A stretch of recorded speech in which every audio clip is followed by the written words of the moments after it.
Ensuite, dans la question telle que je l'ai comprise, et là je pense que je sors un peu de mon rôle de président de Géos et je remets mon treillis de sous-chef Ops de l'état-major d'armée, c'est quel appui Géos pourrait apporter à la stratégie française. D'abord, je pense qu'il faut essayer de caractériser, de façon évidemment, ça sera caricatural, mais les Afriques, parce qu'il n'y a pas qu'une Afrique. Et donc moi j'en vois 4. Je vois une première Afrique, c'est l'Afrique de l'Ouest et le Sahel, c'est l'Afrique des risques et c'est l'Afrique des frottements stratégiques avec nos compétiteurs. C'est celle dont la France est en train d'être expulsée. Il y a une deuxième Afrique, je ne veux pas dire que c'est l'Afrique centrale, c'est l'Afrique du centre et c'est celle qui est l'Afrique de la francophonie et des ressources stratégiques.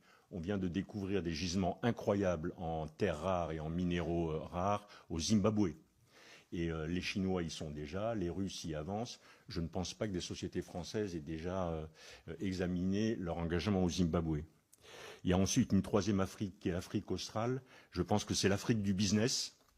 Et parmi les plus grosses économies, il y a évidemment l'Afrique du Sud. Donc c'est plutôt ce domaine-là qu'il faut privilégier. Et puis enfin, il y a l'Afrique de l'Est. Et pour moi, l'Afrique de l'Est, c'est l'Afrique des flux commerciaux entre le canal du Mozambique, entre la mer Rouge, entre ces lignes-là. Et c'est ça qui sont les priorités. Sur l'Afrique de l'Ouest, et je vais me concentrer là-dessus, puisque je n'ai pas tellement de légitimité pour les autres Afriques, pour l'Afrique de l'Ouest, je pense que d'un point de vue macro, la problématique est très différente d'une problématique qui serait simplement sécuritaire ou économique. Ce qui est en train de se jouer en Afrique de l'Ouest, c'est toute une zone d'Afrique qui est en train de basculer et qui pourrait devenir le levier de nos compétiteurs, et notamment de la Russie, pour imposer un modèle de société qui n'est pas le nôtre. C'est ça qui se passe. Ce n'est pas uniquement la sécurité. Et on voit cette espèce de traînée de poudre.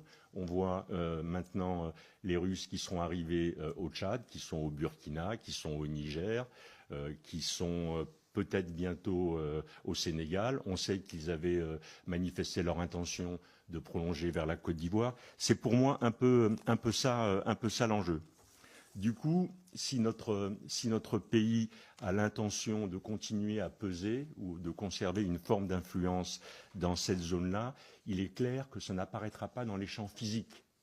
Je pense que l'option militaire, ou la présence militaire, ou la visibilité militaire ne sera plus un critère pour développer cette influence.